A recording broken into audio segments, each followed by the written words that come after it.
Hi there guys, I hope you are having a good day. Now, UFC heavyweight champion Francis Ngannou has said that he would like to fight Anthony Joshua or Tyson Fury, or at least move over into heavyweight boxing. This is what he had to say. "This is in the future, I'm going to box. My main dream has always been the noble art. I deviated into MMA, which I love, but I still have something to fulfill in boxing." So there we go, some interesting words from Ngannou, who became a world champion in UFC over the last weekend. So could he make a successful transition into boxing? Just because he's a heavyweight champion in the UFC, does that mean he can become a heavyweight champion in boxing? It doesn't mean that he cannot, but boxing is very different from MMA, even though he is more of a stand-up fighter. I mean, he's got the wrestling there, I guess, but nowhere near the level of his opponents. He's a striker, a stand-up fighter, almost like Conor McGregor. He has more knockout wins than submission or points, so he's that kind of fighter. Having said that, it's different in boxing. The technique is different. I mean, look at Conor McGregor, a striker in MMA, but when he comes over to boxing, things are different because the gloves are bigger and the technique it requires is different again.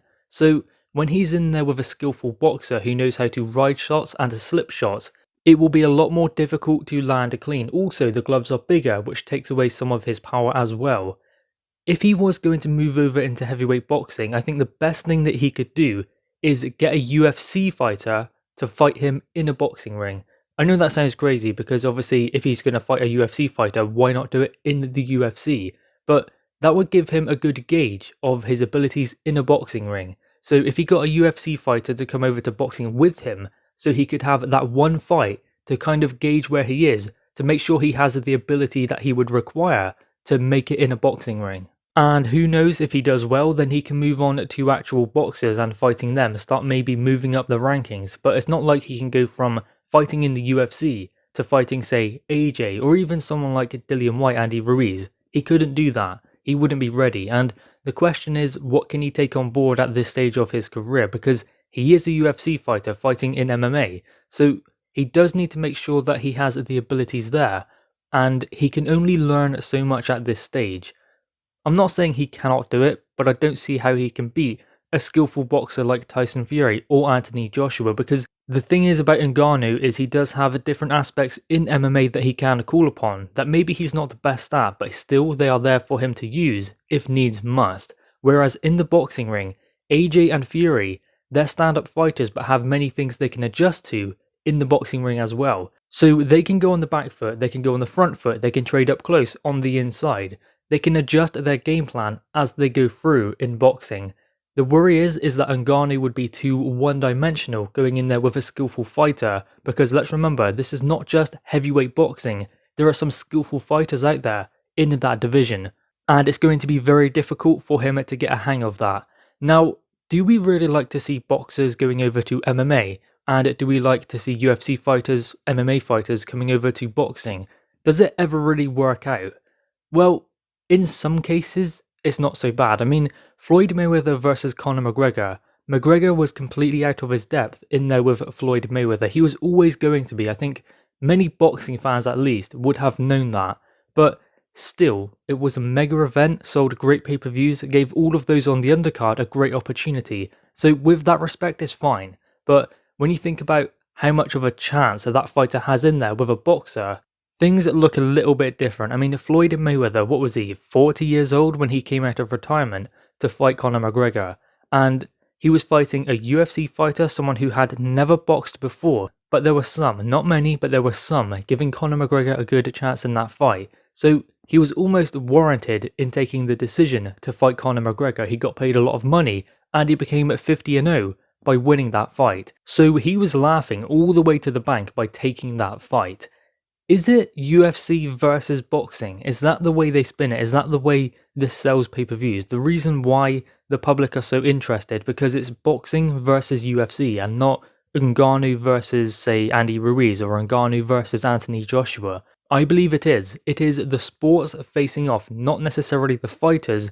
I mean, who expects a UFC fighter to come over and beat a boxer? Someone who's adequate with boxing as well. You don't. And do you expect a boxer to go over into the octagon and beat an adequate MMA fighter? Not really. I'd say that maybe in the octagon you have a better chance than in a boxing ring, because there is that one chance that they land the punch that can change everything. But then again, they have no groundwork, the leg kicks as well, they would likely just get destroyed. Then you think about an MMA fighter being able to land that one significant punch in the boxing ring.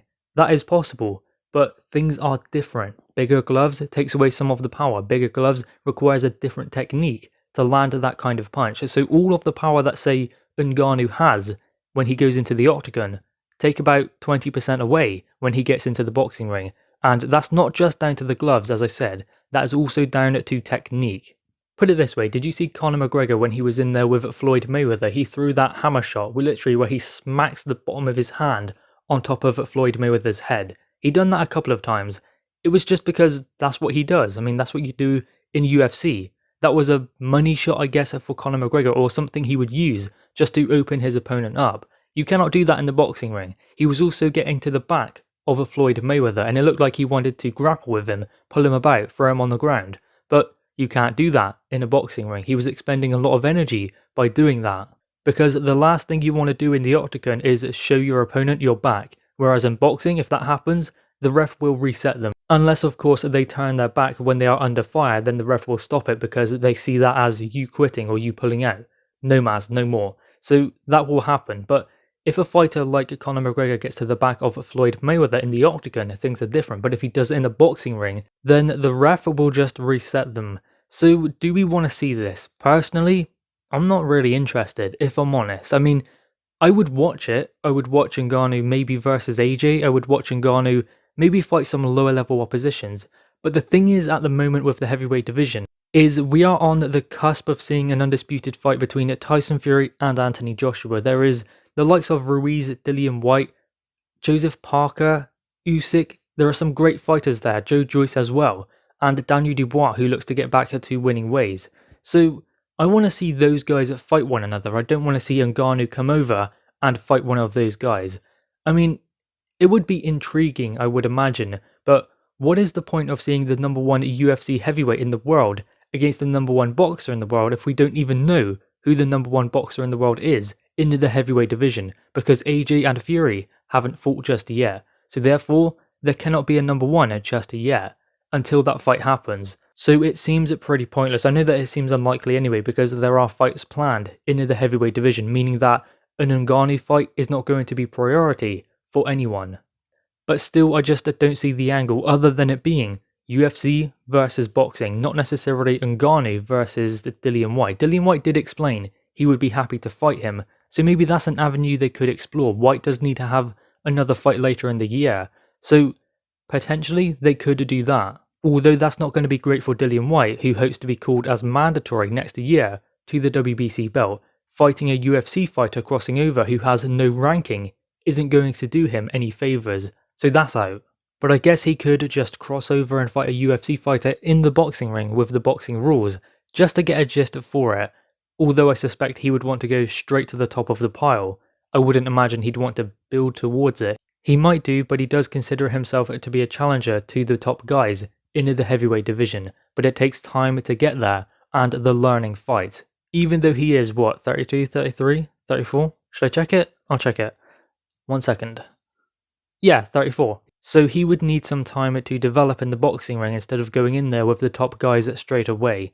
Whether he wants to do that or not, I guess is up to him. Guys, anyway, what are your thoughts on this?